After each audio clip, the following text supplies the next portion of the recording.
अस्सलामुअलैकुम। मोहम्मद अज़हर सिद्दीक अपने programme नयास views के साथ हाजिर खिदमत है। आप देख रहे होंगे मेरे साथ इनाम शेख साहब मौजूद हैं। वैसे तो एंकर पर्सन है, लेकिन ख़ास तौर पर सिक्योरिटी और स्ट्रेटजिक इश्यूज़ जो पाकिस्तान या जियोपॉलिटिकल पोजीशन है पाकिस्तान की, उसमें काफ़ी तजर्बा रखते हैं।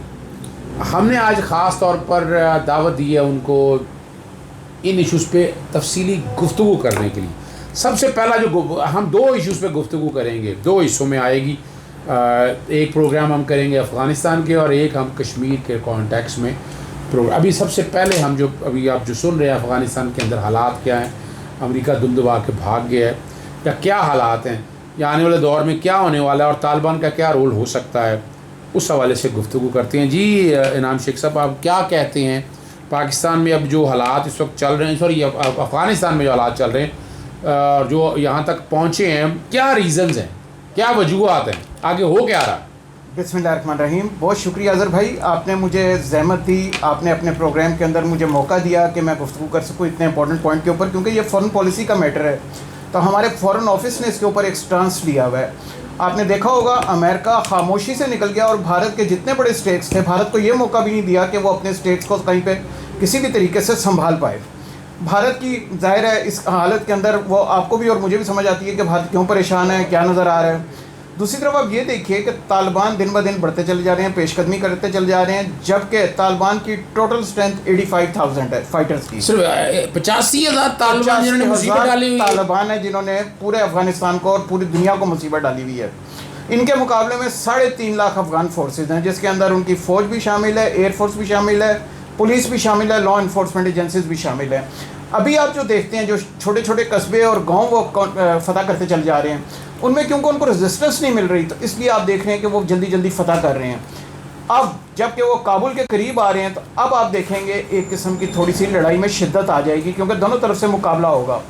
दूसरा, अगर आप ये देखिए, गौर कीजिए कि तालिबान का जब भी बयान आता है, क्योंकि दोहा में तालिबान के जो आपको पता है स्पोक्स पर्सन बैठे हैं, सुहेल शाहीन, मुल्ला सुहेल शाहीन, उन्होंने बार बार ये कहा है कि हमने अमेरिका को भी गारंटी की है कि हम किसी एम्बेसी के ऊपर हमला नहीं करेंगे, किसी काउंसलेट पे हमला नहीं करेंगे, ख्वातीन के उसके ऊपर हमला नहीं करेंगे, बच्चों के ऊपर हमला नहीं करेंगे। ये बाकायदा उन्होंने कहा है। छोटे छोटे फ्रैक्शंस अगर तालिबान के कुछ कर रहे हैं तो मेन स्ट्रीम तालिबान का उससे कोई ताल्लुक़ नहीं है।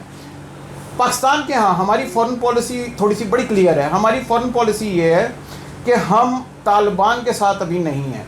बड़ी कैटेगरी और बड़ी हैरान कुन आपको मैं बात बता रहा हूँ कि पाकिस्तान की फ़ॉरेन पॉलिसी अभी ये है, बावजूद इसके कि अशरफ गनी साहब ने कहा है कि पाकिस्तान से 10,000 दहशतगर्द अफ़गानिस्तान में दाखिल हुए हैं, बावजूद इसके कि अफ़गानिस्तान से हम पे हमले हो रहे हैं, बावजूद इसके कि उनके वाइस प्रेसिडेंट, आपको भी पता है और मुझे भी पता है, अमरुल्लाह सालेह, उनका क्या बयान आया है, इसके बावजूद हमारा अभी तक कैंडिड स्टैंड यही है कि हमने तालिबान को अभी तक पाकिस्तान में दफ्तर नहीं खोलने दिया।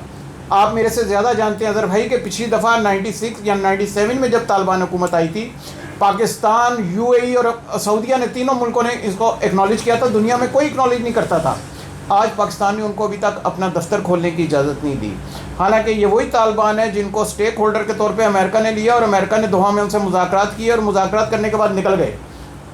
तो हम किस तरफ जा रहे हैं? मैं यहाँ रोक रहा हूँ बात आप सर। देखिए, मैं जो बात देख रहा हूँ, मैं इनाम शेख साहब, देखें जो नज़र आ रही है बात, तो कहीं यहाँ डबल क्रॉस तो नहीं हो रहा? कोई अमेरिकन डबल क्रॉस कर रहा है, अशरफ गनी डबल क्रॉस कर रहा है, और जैसे आप हालात तो बता रहे हैं कि पाकिस्तान तो किसी तरह नहीं चाहेगा, क्योंकि अगर अफ़गानिस्तान में स्टेबल गवर्नमेंट होगी तो पाकिस्तान में भी हालात स्टेबल रहेंगे।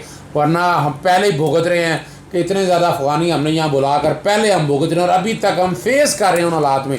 आप क्या समझते हैं कि इसमें अब आप मौजूदा हालात में नई चीज़ क्या ऐसी है? सर, हमारे यहाँ तकरीबन कैंप्स के अंदर 40 लाख अफ़गानी है, जिसको हम 1979 से पालते चले आ रहे हैं। उसके बावजूद हमारे पे इल्ज़ाम है 2 करोड़ अफ़गानी हमारा मुख्तलिफ़ शहरों में और मुख्तलिफ़ ममालिक में है, जो पाकिस्तान का ID कार्ड भी यूज़ कर रहे हैं, पाकिस्तान का पासपोर्ट भी यूज़ कर रहे हैं, वो पूरी दुनिया में फैले हुए हैं। हम लोग इतना कर रहे हैं। आज अगर हम अपने बॉर्डर बंद कर दें तो अफ़गानिस्तान में एक रोटी इस टाइम पे 600 रुपये की मिलेगी। तो आप इससे अंदाज़ा कीजिए कि पाकिस्तान अफ़गानिस्तान के लिए कितना कुछ कर रहा है। क्या ये वाइस प्रेसिडेंट हैं कौन? मोहम्मद सालेह, जिनका मैं आपको जिक्र कर रहा हूँ, उमरा सालेह, ये और एक आरिफ। अगर 2001 में आप चले जाएँ, जिस टाइम अमेरिका ने अटैक किया था और नॉर्दर्न अलायंस को लेके आया था, तो ये वो दो साहिबान थे जिनको अमेरिका ने आते साथ ही $10 मिलियन कैश दिया था। जी सर, $10 मिलियन कैश। और इन्होंने पिन पॉइंट्स की थी लोकेशन के, इस जगह पे आप डीजल कटर और वो बम फेंकेंगे जिससे पूरे का पूरा अफगानिस्तान के अंदर तबाही फैल जाएगी। ये वो अशखास थे जिन्होंने अफगानिस्तान के अंदर तबाही फैलाई, लेकिन उसके बावजूद आज वो बड़ी कलीदे की पोजीशन के ऊपर हैं, बड़ी अहम पोजीशन के ऊपर हैं, क्योंकि अमेरिका उनके पीछे है। अमेरिका ने निकलने से पहले चंद ममालिक से गारंटी ली थी। उन ममालिक का आप भी समझ सकते हैं, मैं भी ज़्यादा क्लैरिटी के साथ नहीं बोल पाऊँगा क्योंकि ज़ाहिर है आपका चैनल है, वो चैनल ही ना बंद हो पाए। तो सर उस गारंटी के अंदर ये शामिल था कि आप पावर शेयरिंग में आएंगे। उस गारंटी के अंदर ये शामिल था कि ये ममालिक जो हैं ये आपके साथ मिलकर काम करेंगे और अफ़गानिस्तान को जितना पैसा चाहिए डेवलपमेंट के लिए वो इन ममालिक के थ्रू अफ़गानिस्तान को दिया जाएगा। नहीं तो आप क्या इंडिया की बात करना चाह रहे हैं इस हवाले से? सर ये बहुत सारे ममालिक इसके अंदर शामिल है। जाहिर है अमेरिका के जो स्टेक्स हैं या अमेरिका के जो फ्रेंड्स हैं, इन्वेस्टमेंट तो देखिए ना, इंडिया की तो सर सिर्फ $3 बिलियन की इन्वेस्टमेंट है ना, $3 मिलियन की। तो $3 बिलियन इज पीनट्स। अगर आप ओवरऑल सिनेरियो देखिए तो उसके अंदर तो अमेरिका ने इस वॉर पे $2 ट्रिलियन लगाया हुआ है सर। $2 ट्रिलियन जी, $2 ट्रिलियन। उसके अंदर उनके 2500 फौजी मारे गए हैं, उनकी फैमिलीज कई लोगों की अपाज हो गई है, वो वेटरन जो उनके वापस गए हैं उनकी हालत दिमागी तवाज़ुन ख़राब हो चुके हैं। यूके ने अपनी पूरी फोर्स भेजी, नेटो की बाकी कंट्रीज़ ने अपनी पूरी फोर्स भेजी। बडग्राम एयरबेस के ऊपर आपको मेरे से ज़्यादा पता है, यहाँ तो वो अपना इक्विपमेंट उठा के ले गए या जो 4-5 साल पुराना था उसको उन्होंने डंप कर दिया, उसको वो ब्लास्ट करके चले गए कि ये किसी काम का ना रहे, ना तालिबान के ना किसी और के। ये सारे मामलात ऐसे हैं नहीं जैसे आपको नज़र आ रहे हैं कि इतना क्लियर कट हो रहे हैं कि जी बड़े आराम से उन्होंने कहा मैं रातों रात निकल रहा हूँ और अफगानिस्तान ये लो तालिबान आपके। तो ये तो फिर लग रहा है कि अब अमेरिका को बहुत बड़ी गहरी साजिश और चाल के साथ यहाँ से निकला है और वो अगली तैयारी करके गया है कि आने वाले दौर में तालिबान क्या हालात पैदा कर सकते हैं या अफगानी गवर्नमेंट पे आ रही है। तो मुझे लग रहा है कि पाकिस्तान के लिए बड़े मुश्किल हालात आने वाले हैं। सर ये एक क्वाड बना हुआ है, उस क्वाड का नाम है Pakistan, Afghanistan, China and Russia. यह क्वाड इसीलिए बना कि किसी भी तरीके से अफगानिस्तान के अंदर सूरत हाल को बेहतर किया जा सके।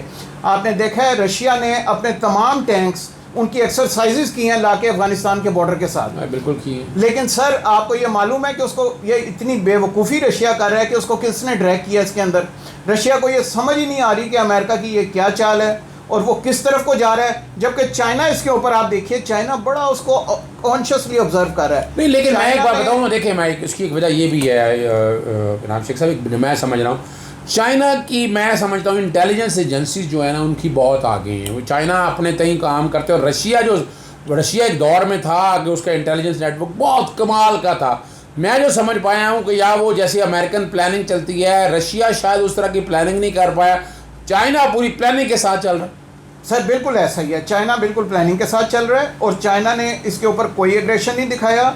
चाइना ने जो अभी बात थोड़ी सी दूसरी तरफ चल जाएगी, जो दासू डैम के ऊपर जो अटैक हुआ है, चाइना ने आपकी इतला के लिए उसका बदला ले लिया इंडिया से।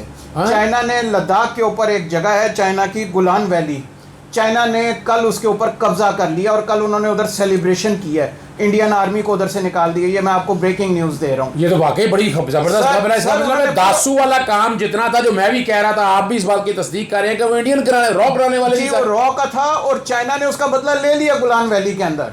कल से इंडिया को आग लगी हुई है कि उनके तमाम उधर से बैरिक्स भी हटा दिए, उनके सोल्जर्स को भी पीछे पुश कर दिया। कल उन्होंने उधर सेलिब्रेशन मनाई है, उसकी पिक्स आप कहेंगे मैं आपको शेयर कर दूंगा कि वो मुझे ज़रा पिक्चर आपने शेयर कर देनी है। मैं कोशिश करूंगा कि बैकग्राउंड के हमारे चैनल पे ना बैकग्राउंड पे वो चीज़ें ज़रा चल सकें। अच्छा सर, हम ज़रा अपने दूसरे मोड की तरफ चलते हैं, क्योंकि हमारा प्रोग्राम का वक्त बहुत ज़्यादा हो जाना है।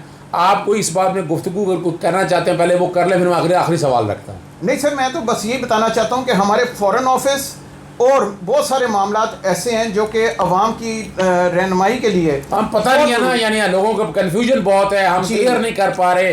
वैसे भी देखा है कि ये गवर्नमेंट उस तरह से चीज़ें पोर्ट्रे जिस तरह करना है ना उस तरह कर नहीं पा रहे और लोगों में कन्फ्यूजन बहुत है। लोग एक तरफ तालिबान को फेवर में समझ रहे हैं, एक तरफ लोग तालिबान से डरे हुए हैं, तो कन्फ्यूजन बहुत है। आप क्या देख रहे हैं कि तालिबान अब आगे क्या करने जा रहे हैं? मुझे तो नहीं नज़र आ रहा।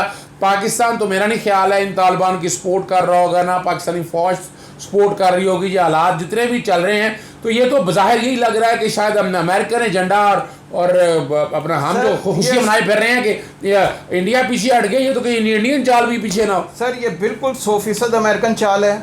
हमने कोई दफ्तर नहीं खोला तालिबान का, हम उनको कोई ग्लोरीफाई नहीं कर रहे, और हकीकत ये है कि हम पाकिस्तान चाहता है कि किसी तरह इस खित्ते में अमन हो जाए, जो कि ना भारत चाहता है और ना ही दूसरी कोई ताकतें चाहती हैं। वो चाहती हैं कि ये अनस्टेबल रहे, प्रॉक्सी वॉर लगी रहे और इस खित्ते के अंदर कभी भी डेवलपमेंट ना हो।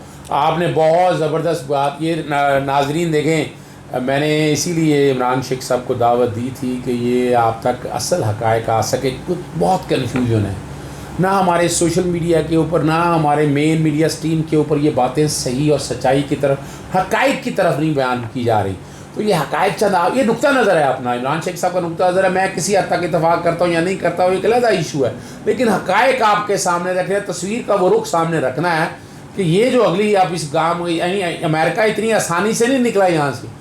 अमेरिकन के अज़ाम बड़े ख़तरनाक हैं, वो क्या करने जा रहा है, वो क्या कर रहा है या कैसे हालात बना रहा है, लेकिन पाकिस्तान को बड़े सोच और समझ से चलना है।